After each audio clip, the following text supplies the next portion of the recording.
अस्सलाम वालेकुम नाज़रीन, आप देख रहे हैं व्यूज़ मैटर और मैं हूं वली डार। दोस्तों, खबरें तो बहुत सारी हैं आप लोगों के साथ आज शेयर करने के लिए। जैसा कि आपको मालूम है कि फ़्रांस के अंदर इस वक्त बहुत ज़्यादा एहतजाज चल रहा है, सूरत हाल काफ़ी ज़्यादा वहाँ पर कशीदा है। अगर हम बात करें कुरान बरने के नाउज़ुबिल्लाह जो इंसिडेंट की खबर सामने आई थी, मैंने भी इस हवाले से आप लोगों को अपडेट किया, तमाम तफसीलात आपके साथ शेयर किए। आपको पता है कि इसका भरपूर रिएक्शन आएगा और इस वक्त दुनिया भर में इसका रिएक्शन आ रहा है। और अभी कुछ देर पहले पोप फ्रांसिस हैं, उन्होंने भी इस पर भरपूर अपने रद्द-ए-अमल का इजहार किया है। लेकिन आज की इस वीडियो में मैंने दो और बहुत ही इंपॉर्टेंट डेवलपमेंट्स हैं, आप लोगों को शायद इस बारे में इल्म नहीं होगा, लेकिन ये दो खबरें मैंने आप लोगों तक पहुंचानी है, आप लोगों को इसे अपडेट करना है। पहली खबर तो नाज़रीन ये है कि नेटो ने, यानी कि जो मगरबी ममालिक की जो फौजें हैं, उनका जो इत्तेहाद है, उन्होंने आलमी जंग की जो है ख़तरे की घंटी बजा दी है और इस हवाले से उन्होंने तैयारी का आगाज़ भी कर दिया है। मामला क्या है, तफसीलात से आपको अपडेट करूंगा। दूसरी खबर आपके साथ मैंने ये शेयर करनी है कि इसराइल के एक बार फिर जो दिन है ना, आपको मालूम है बुरे चल रहे हैं। एक बार फिर उनकी एक भौंडी हरकत, उनकी एक जासूसी का जो एक नेटवर्क है, 7 जासूस उनके टर्की में धर लिए गए हैं। क्या वहां पर कर रहे थे, ये खबर भी मंजर आम पर आना बहुत ज़्यादा ज़रूरी है। पहली खबर की बात करते हैं नाज़रीन।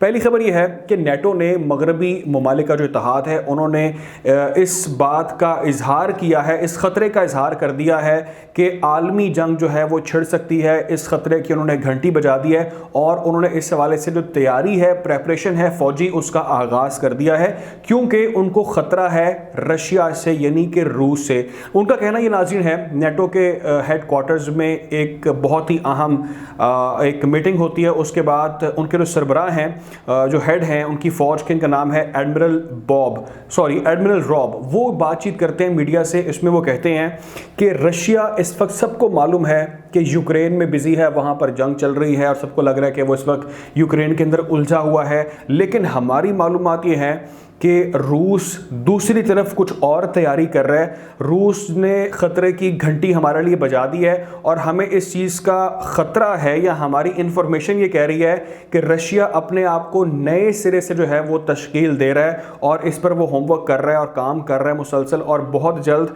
वो एक नए रूप में दुनिया के सामने आने जा रहा है। इसके अलावा उन्होंने तारीफ़ की और ये कहा, इस चीज़ को एडमिट किया कि जो रूस की फ़ौज है वो बहुत ज़्यादा काबिल फ़ौज है। अगर हम बात करें न्यूक्लियर ताकत के हवाले से तो इसमें कोई जोड़ नहीं है रशिया का। उन्होंने कहा कि समंदरों पर रूस का राज है। अगर हम बात करें फ़िज़ाई ताकत की तो वहाँ पर भी रशिया बहुत ज़्यादा स्ट्रॉन्ग है। अगर हम बात करें स्पेस की, खला की बात करें, वहाँ पर भी जो है उसका हम देख रहे हैं कि असर व रसूख है, वहाँ पर वो काम कर रहा है और मुसलसल वो डेवलपमेंट्स कर रहा है, बहुत सारी ऐसी। इसके अलावा उन्होंने कहा कि इस वक्त रशिया जो है वो अपने इत्तेहादियों के साथ, जो हम देख रहे हैं कि उसका जो कुर्बत है वो कौन कौन से ममालिक के साथ है। हाल ही में हमने देखा कि किस तरह से रशिया ने, पुतिन ने अपने सीने से कुरान लगाया और कुरान को पकड़ने के बाद, उन्होंने सीने से लगाने के बाद कहा कि इसको जो उसकी बेहुरमती करता है उसकी सख्त सज़ा हमारे मुल्क के अंदर है। दूसरी जानिब हम देख रहे हैं कि किस तरह से रशिया और ईरान के दरमियान जो कुर्बतें हैं वो बढ़ रही हैं और ख़बरें सामने आ रही थी कि कुछ ड्रोन फैक्ट्री पर काम किया जा रहा है। तो यकीनी तौर पर रशिया ने अपना जो एक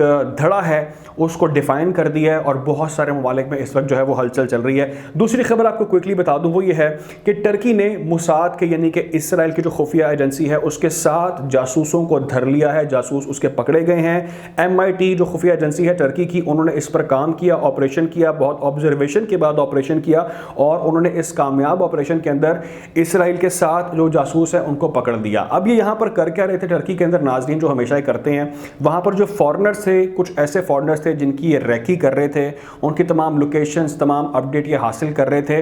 इसके अलावा टर्की की जो दिफाई सनत है, जो डिफेंस टर्की के मामलात हैं, उस पर इनकी नज़रें थी, इंफॉर्मेशन ये लीक कर रहे थे, कलेक्ट कर रहे थे और बहुत सारी तस्वीरें खींच रहे थे। लेकिन इनका ये प्लान जो है वो नाकाम हो गया है, ये पकड़े गए हैं टर्की की जासूसी की जो एजेंसी है उसके हाथों। इससे पहले आपको याद होगा, पहले भी टर्की ने ही 2021 के अंदर अक्टूबर में एक नेटवर्क बड़ा पकड़ा था इसराइल का, उनको इन्होंने बेनकाब किया था, दुनिया के सामने वो लेकर आया और हमने देखा कि एक बार फिर आज ये खबर सामने आई कि इसराइल का एक और नेटवर्क जो है वो टर्की में फिर से एक्सपोज हो गया है। दूसरी जानिब दुनिया इस बात पर बिल्कुल खामोश है कि आज जिस तरह से اسرائیل نے دھاوا بولا، حملہ کیا، معصوم فلسطینی، اب تک کی انفارمیشن کے مطابق 9 سے زیادہ فلسطینی شہید ہو چکے ہیں، تو اس پر کوئی بات نہیں کر رہا۔ لیکن یہ وہ تمام خبریں تھیں جو آج کے دن میں آپ لوگوں کو اس سے اپڈیٹ کرنا بہت ضروری تھا، اور بھی بہت ڈیولپمنٹ سے آپ کو اس سے یقینی طور پر آگاہ کریں گے۔ خیال رکھیں، دعاؤں میں یاد رکھیں۔ اللہ حافظ۔